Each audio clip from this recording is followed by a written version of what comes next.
محرم میں سیکیورٹی کے انتظامات کس طرح کے ہوں گے؟ سلیم بخاری صاحب آپ سے اس بارے میں جاننا چاہیں گے، بتائیں کیا کیا انتظامات دیکھنے میں آ رہے ہیں؟ دیکھیے، پہلی بات تو یہ ہے کہ محرم کے بیچ یہ بڑی انفارچونیٹ بات ہے کہ ہمارے ہاں خطرات بڑھ جاتے ہیں اور خاص طور سے جب دہشت گردی کے واقعات جو ہیں پیدر پے ہو رہے ہوں تو پھر یہ سمجھا جاتا ہے کہ پاکستان میں جو یہ مسلکی اعتبار سے جو اختلافات ہیں یہ ایک طرح کی سافٹ بیلی ہے جس کے اوپر حملہ آور ہونا آسان ہے. یعنی ذرا سی تیلی آپ کو دکھانے کی ضرورت ہے. جذبات اتنے بھڑکے ہوئے ہوتے ہیں کہ پھر وہ قابو سے باہر ہو جاتے ہیں. لہٰذا اس کے لیے بجائے اس کے کہ آپ انتظار کریں کہ کہیں کوئی ہنگامہ ہو اور پھر آپ اس پر قابو پانے کی کوشش کریں، آپ کی ڈپلائمنٹ ایسی ہونی چاہیے کہ وہ حرکت ہو ہی نہ سکے جس کے بعد صورتحال خراب ہوتی ہے. ایک بات جی. This one. Second thing is کہ سب سے زیادہ افیکٹو طریقہ ان دہشت گردوں کے ساتھ نبٹنے کا جو ہے وہ پولیس کے پاس نہیں ہے، وہ رینجرز اور فوج کے پاس ہی ہے. ہمارے ملک میں جتنے بھی ملٹری آپریشنز لانچ ہوئے ہیں ان دہشت گردوں کے خلاف وہ فوج نے لڑے ہیں. مطلب میں کہنا یہ چاہ رہا ہوں کہ فوج کی ٹریننگ، فوج کی ویپنز، فوج کا عزم، یہ وہ چیزیں ہیں جن سے اس قسم کی جو اینٹی قوتیں ہوتی ہیں ان کا سامنا کیا جا سکتا ہے. تو ایک تو میرا خیال سے یہ بہت ضروری تھا کہ بر وقت یہ فیصلہ کیا جائے کہ فوج جو ہے وہ ڈپلائی ہوگی. ٹھیک ہے. جو اس میں ایک تھوڑی سی عجیب بات جس کے اوپر کچھ لوگوں کو پریشانی لاحق ہے وہ یہ ہے انٹرنیٹ کہ یہ جو ڈپلائمنٹ ہے یہ انڈیفینٹ ہے.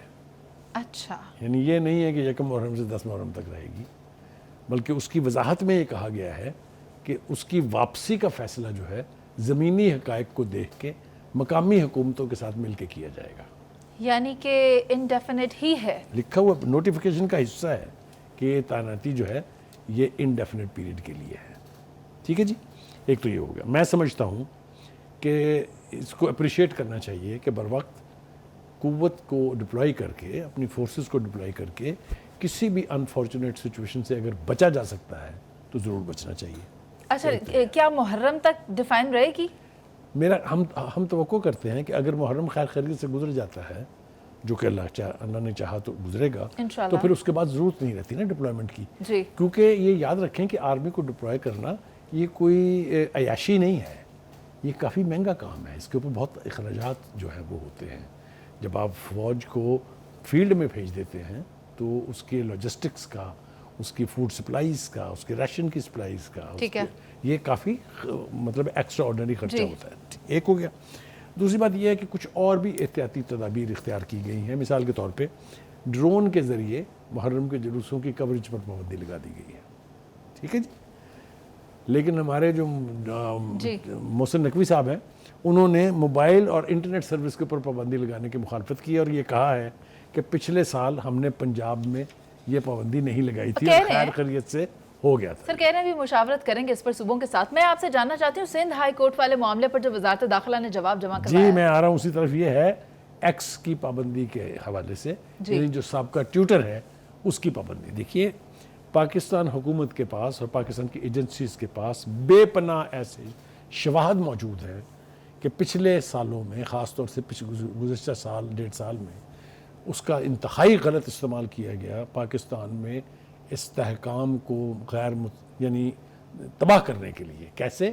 میں مثال دیتا ہوں آپ کو اس کی. ہم نے ایکس پر ہی، ٹویٹر پر، یعنی اس پر ٹویٹر تھا اب ایکس ہے، سنا تھا GHQ پر قبضہ ہو گیا، کور کمانڈر کے گھر پہ قبضہ ہو گیا، پشاور ریڈیو پاکستان کی بلڈنگ جلا دی گئی. یاد ہے نا آپ کو؟ یاد ہے. تو اس چیز سے بچنے کے لیے کہ کوئی ایسا نیگیٹو یعنی انفارمیشن جنریٹ نہ کی جا سکے جہاں سے جس سے ملک کا استحکام، ملک کی جو لا اینڈ آرڈر کی سچویشن ہے وہ ڈسٹرب. سر یہ MOU پر بھی روشنی ڈال دیں. کہتے ہیں کہ ایکس نے ہمارے ساتھ MOU سائن نہیں کیا. ہم نے کئی مرتبہ ان سے کوشش کی کہ آپ یہاں اپنا دفتر کھولیں، ہم سے ایگریمنٹ کریں جس طرح آپ نے دنیا بھر میں کیے ہوئے ہیں. ٹھیک ہے. لیکن وہ ہر بار کوئی نہ کوئی بہانہ بنا کے اس سے بھاگ جاتے ہیں. دوسری بات یہ ہے کہ یہ کہا گیا کہ جی یہ پابندی جو لگائی گئی ہے یہ آرٹیکل 19 کی خلاف ورزی ہے. اس کا بھی وضاحت دے دی گئی ہے کہ بالکل اس کی خلاف ورزی اس لیے نہیں ہے کہ آرٹیکل 19 کے تحت جو آپ کو آزادی رائے کا حق حاصل ہے وہ بھی کچھ پابندیوں سے مشروط ہے. اس کے لیے قوانین موجود ہیں. ٹھیک ہے. تو اس لیے یہ کوئی بلائنڈ آزادی نہیں ہے کہ آپ جو مرضی کریں، کوئی پوچھنے والا نہیں ہے.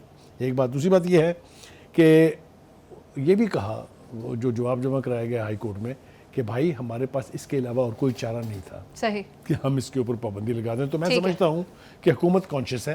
حکومت نہیں چاہتی کہ کوئی بدمزگی، کوئی ایسا واقعہ محرم کے دوران پیش آئے جس سے صورتحال اور بگڑ جائے. ٹھیک ہے. یہ میرے خیال سے ایک اچھی اپروچ ہے جی. اور اس کی تعریف کرنی اور چاہیے. یقیناً امن و امان کی صورتحال کو بہترین طریقے سے انجام دینے کے لیے یہ اقدامات کیے جا رہے ہیں. پروگرام کا وقت ختم ہو گیا. ناظرین آپ سے کل دوبارہ ملاقات کریں گے. ابھی کے لیے اجازت. اللہ نے کے بان.